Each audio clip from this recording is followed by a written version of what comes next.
الصلاة والسلام عليك يا نبي الله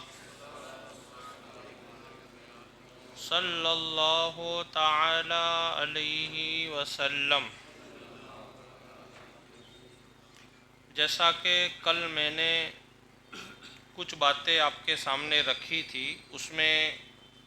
جو خلاصہ تھا وہ یہ تھا کہ کچی پیاز اور کچا لہسن کھا کر کے مسجد میں آنا منع ہے، اور اس کی وجہ میں نے آپ کو آسان لفظوں میں سمجھانے کی کوشش کی تھی کہ کچی پیاز اور کچی لہسن اگر ہم کھاتے ہیں تو ہمارے منہ سے بدبو آتی ہے، پھر اسی کو ہم مسجد میں لے کر کے آتے ہیں تو جب ہم سانس اندر باہر کرتے ہیں تو آس پاس کے نمازیوں کو بھی تکلیف ہوتی ہے، اور فرشتے جو مسجدوں میں آتے ہیں انہیں بھی اس کی وجہ سے تکلیف ہوتی ہے۔ تو اسی کے متعلق جو حدیث پاک ہے وہ آپ سماعت فرمائیں۔ پیاز اور لہسن کھا کر آنے کا حکم۔ حضرت ابو سعید خدری رضی اللہ تعالی عنہ سے روایت ہے کہ رسول پاک صاحب لولاک صلی اللہ علیہ وسلم نے ارشاد فرمایا، جس نے اس پیڑ یعنی کچی پیاز یا کچے لہسن سے کچھ کھایا تو وہ ہماری مسجد میں ہمارے پاس نہ آئے۔ اب اس کا مطلب کیا ہے کہ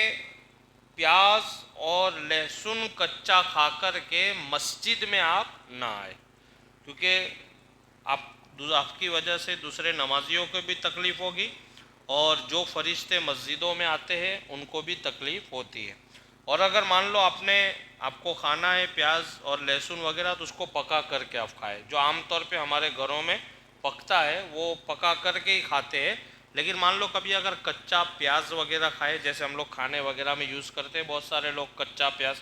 تو وہ اگر آپ نے کھایا ہے تو منہ کو اچھی طرح صاف کر لے، مسواک وغیرہ کر لے تو وہ بو آپ کی زائل ہو جائے گی، چونکہ کچی پیاز اور لہسن کھانے سے منہ سے بدبو آتی ہے،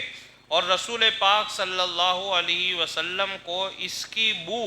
بالکل پسند نہ تھی، اور نمازیوں کو بھی ناپسندیدہ ہے۔ آپ مسجد میں آئیں گے تو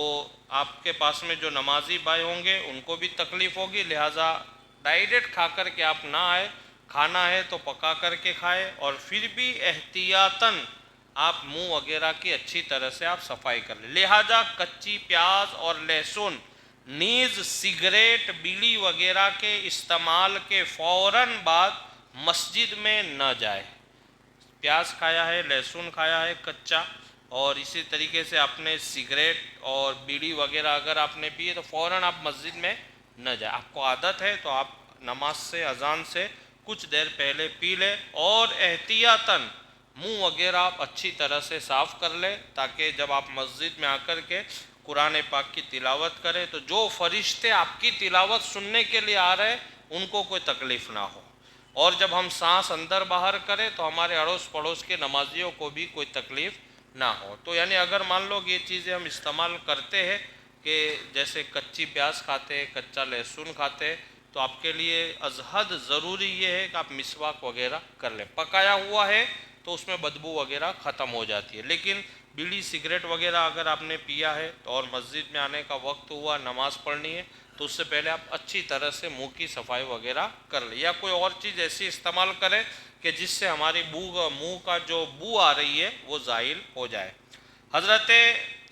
اگر جانا ہے تو مسواک کر لے، یا کم از کم اچھی طرح کلی کر لے تاکہ بو باقی نہ رہے۔ حضرت جابر بن عبداللہ رضی اللہ تعالیٰ عنہما سے روایت ہے کہ رسول پاک صلی اللہ علیہ وسلم نے ارشاد فرمایا، جس نے کچی پیاز اور لہسن کھایا وہ ہماری مسجد میں نہ آئے، کیوں کہ فرشتوں کو بھی اس سے ایذا پہنچتی ہے جن چیزوں سے انسان کو تکلیف پہنچتی ہے۔ جیسے ہم پیاز کھا کر کے یا لہسن کچا کھا کر کے اگر کھڑے رہ کے بات کریں گے تو سامنے والے کو تکلیف ہوگی، کیونکہ اس کی بو سامنے والے کو جائے گی۔ تو جیسے ایک انسان سے دوسرے انسان کو تکلیف پہنچتی ہے، جس چیز سے انہی چیزوں سے فرشتوں کو بھی تکلیف پہنچتی ہے۔ اور میں نے کل آپ کو بتایا تھا کہ حدیث پاک ہے، سرکار علیہ السلام فرماتے ہیں کہ جب کوئی نمازی نماز میں کھڑا ہوتا ہے اور قرآن پاک کی تلاوت کرتا ہے تو اس تلاوت کو سننے کے لیے فرشتے آسمان سے زمین پر آتے ہیں اور اس نمازی کے منہ سے منہ لگا کر کے وہ قرآن پاک کی تلاوت سنتے ہیں۔ اب ظاہر بات ہے ہمارے منہ سے بو آئے گی تو فرشتوں کو بھی تکلیف ہوگی اور دیگر نمازیوں کو بھی تکلیف، لہٰذا کچی پیاز کچا لہسن وغیرہ استعمال نہ کرے، اور اگر کرنا ہے تو پکا کر کے کرے، حالانکہ عام طور پر ہمارے گھروں میں پکا کر کے ہی اس کا استعمال ہوتا ہے، لیکن مان لو کسی وجہ سے آپ نے کچی پیاز وغیرہ یا لہسن وغیرہ کا استعمال کیا ہے تو منہ کو اچھی طرح صفائی کر لے، مسواک اگر آپ کرتے ہیں تو مسواک کر لے، نہیں تو برش وغیرہ ٹوتھ پیسٹ والا جو کہتے ہیں وہ استعمال کر لے، یا کم از کم اپنی انگلی سے اپنے منہ کو اچھی طرح صاف کر لے۔ اللہ سے دعا ہے کہ اللہ رب العزت ہم سب کو سرکار کے مقدس فرمان پر عمل کرنے کی توفیق عطا فرمائے۔